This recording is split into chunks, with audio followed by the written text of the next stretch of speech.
The resolution is adopted. Without objection, the motion to reconsider is laid upon the table. History in Washington. Donald Trump becomes the first president to be impeached twice. 10 Republicans supporting it, including 2 from West Michigan. I think, obviously after what we saw last week, I think everybody's probably on edge. But I think we have a long history here of frankly, not having a problem. Back to work. Lawmakers return to the chambers in Lansing amid growing concerns about their safety.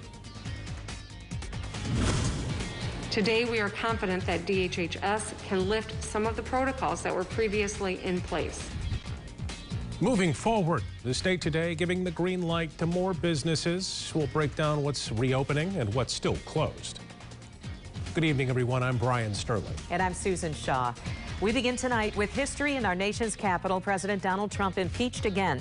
The House charged the president with incitement of insurrection for his role in the violent riots by his supporters at the U.S. Capitol. Republican leadership agreed that Trump bears responsibility for the attack, but he proposed censure, not impeachment, as the best remedy for the country. This now goes to the Senate, where a trial will determine whether to convict the president and potentially bar him from ever running for any office again. I believe the president must be convicted by the Senate, a constitutional remedy that will ensure that the republic will be safe from this man who was so resolutely determined to tear down the things that we hold dear and that hold us together. The president bears responsibility for Wednesday's attack on Congress by mob rioters.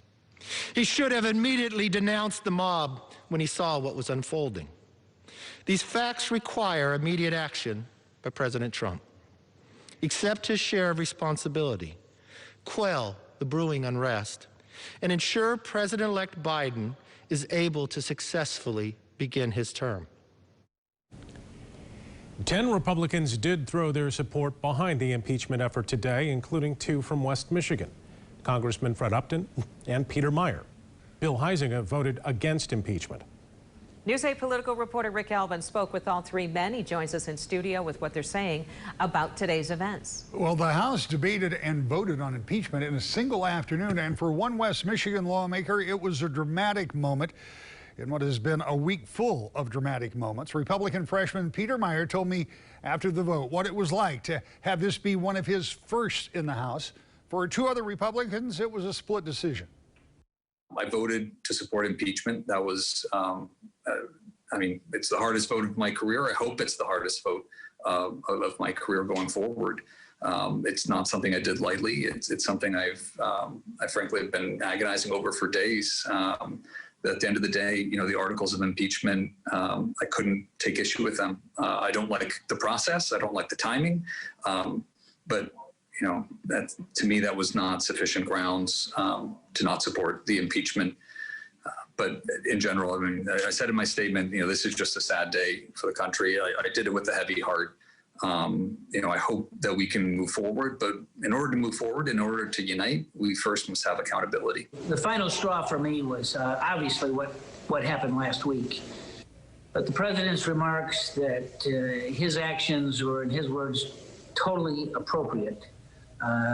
As he called these folks patriots as they were tearing down the Capitol, people were being killed. You saw a gallows that was constructed on the east lawn of the Capitol, and we now know that they wanted to kidnap Mike Pence, Nancy Pelosi, execute both of them, as well as kidnap members of Congress and do the same there. This was a real threat to our democracy. All the states' votes were certified by wide margins in the House and the Senate, 2 and 3-to-1 margins. It's over.